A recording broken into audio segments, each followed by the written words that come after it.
दिसंबर की ठंडी सुबह थी। दिल्ली की धुंध अभी पूरी तरह छटी नहीं थी। ट्रैफिक सिग्नल पर गाड़ियों की कतार लगी थी और फुटपाथ पर रोज की तरह जिंदगी अपनी जद्दोजहद में लगी थी। उसी फुटपाथ के एक कोने में एक फटा हुआ तिरपाल बिछाए 55 साल का रघुनाथ यादव अपनी छोटी सी चाय की दुकान सजाने में लगा था। रघुनाथ की चाय कोई साधारण चाय नहीं थी, उसमें मेहनत का स्वाद था। उसी चाय से उसकी पत्नी की दवाइयां आती थीं और उसी से उसका पोता स्कूल जाता था। पिछले 20 साल से वह उसी जगह पर बैठता आ रहा था, नगर निगम ऑफिस के ठीक सामने। उसी सुबह एक साधारण सलवार कमीज में बिना किसी सरकारी गाड़ी या सुरक्षा कर्मियों के आर्या मेहता वहां आकर रुकी। आर्या मेहता देश की सबसे युवा नगर आयुक्त, म्युनिसिपल कमिश्नर। लेकिन इस वक्त कोई नहीं जानता था कि सामने खड़ी यह शांत सी औरत वही है जिसके एक साइन से करोड़ों के प्रोजेक्ट रुक जाते हैं। आज वह दफ्तर नहीं गई थी, आज वह जमीनी हकीकत देखने निकली थी। चाय की दुकान और पहला टकराव। आर्या ने रघुनाथ की दुकान पर खड़े होकर कहा, चाचा एक कटिंग चाय देना। रघुनाथ ने मुस्कुराकर चाय बनाई। पहली बार देखा आपको इधर। आर्या हल्की हंसी के साथ बोली, हाँ आज छुट्टी है। चाय लेते ही उसने देखा दूर से नगर निगम की सफेद जीप आ रही थी। जीप रुकी और उसमें से उतरे जूनियर इंजीनियर सुरेश राणा और 2 सफाई निरीक्षक। रघुनाथ का चेहरा पल में उतर गया। अरे नहीं, फिर आ गए, वह बुदबुदाया। सुरेश राणा ने आते ही आदेश दिया, अवैध कब्जा हटाओ। कितनी बार बोला है यहां दुकान नहीं लगेगी। रघुनाथ ने हाथ जोड़ लिए। साहब 20 साल से यहीं हूं, आज तक किसी को दिक्कत नहीं हुई। सुरेश हंसा, दिक्कत हमें हो रही है और आज चाय पानी भी नहीं पहुंचा। आर्या ने चुपचाप सब सुना। रघुनाथ की आवाज कांपने लगी, साहब इस हफ्ते कमाई कम है, कल दे दूंगा। बस यही शब्द आग में घी बन गए। कल बहुत हो गया तेरा, कहते हुए सुरेश ने इशारा किया। एक कर्मचारी ने चाय की केतली उठाकर जमीन पर फेंक दी। गर्म चाय फैल गई, कप टूट गए, दूध और मेहनत सब बह गया। रघुनाथ वहीं बैठ गया, आंखों से आंसू बहने लगे। आर्या का हस्तक्षेप। आर्या आगे बढ़ी, ये क्या तरीका है? उसकी आवाज में संयम था लेकिन सवाल सीधा था। कानून के नाम पर किसी की रोजी ऐसे नष्ट करना? सुरेश ने उसे ऊपर से नीचे देखा। तुम कौन हो, एनजीओ वाली हो क्या? आर्या बोली, मैं एक नागरिक हूं और मुझे जवाब चाहिए।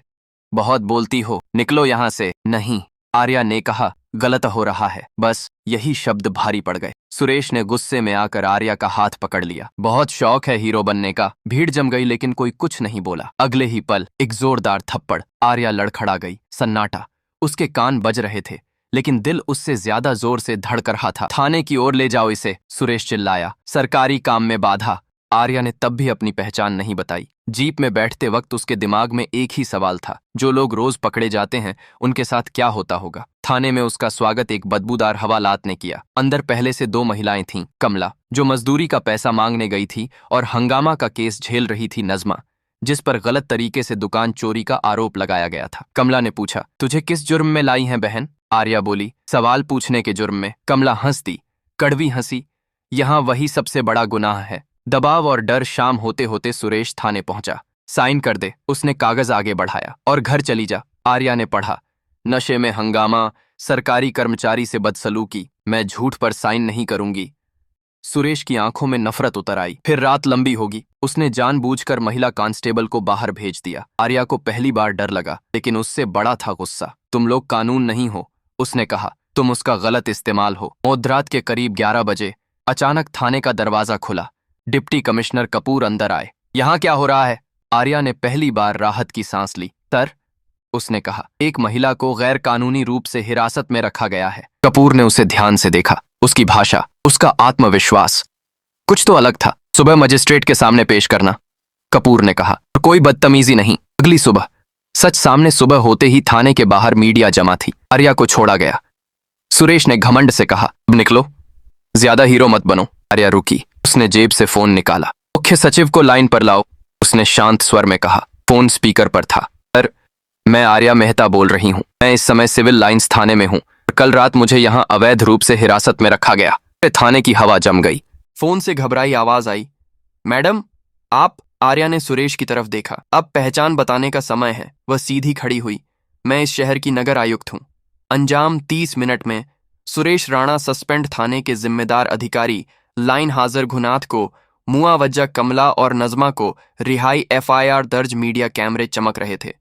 आर्या ने कहा, यह कहानी मेरी नहीं है, ये हर उस नागरिक की है जो बिना पहचान के सिस्टम से टकराता है। आज मैं बच गई क्योंकि मैं अफसर हूं। सवाल ये है, जो अफसर नहीं है उन्हें कौन बचाएगा? भीड़ तालियां नहीं बजा रही थी, भीड़ सोच रही थी, और कहीं ना कहीं सिस्टम हिल चुका था। डिस्क्लेमर, कहानी के लिए यह कहानी पूरी तरह काल्पनिक है। इसमें दिखाए गए सभी पात्र, घटनाएं और स्थान कल्पना पर आधारित हैं। किसी भी वास्तविक व्यक्ति या संस्था से इसका कोई संबंध नहीं है। कहानी का उद्देश्य केवल सामाजिक जागरूकता और मनोरंजन है।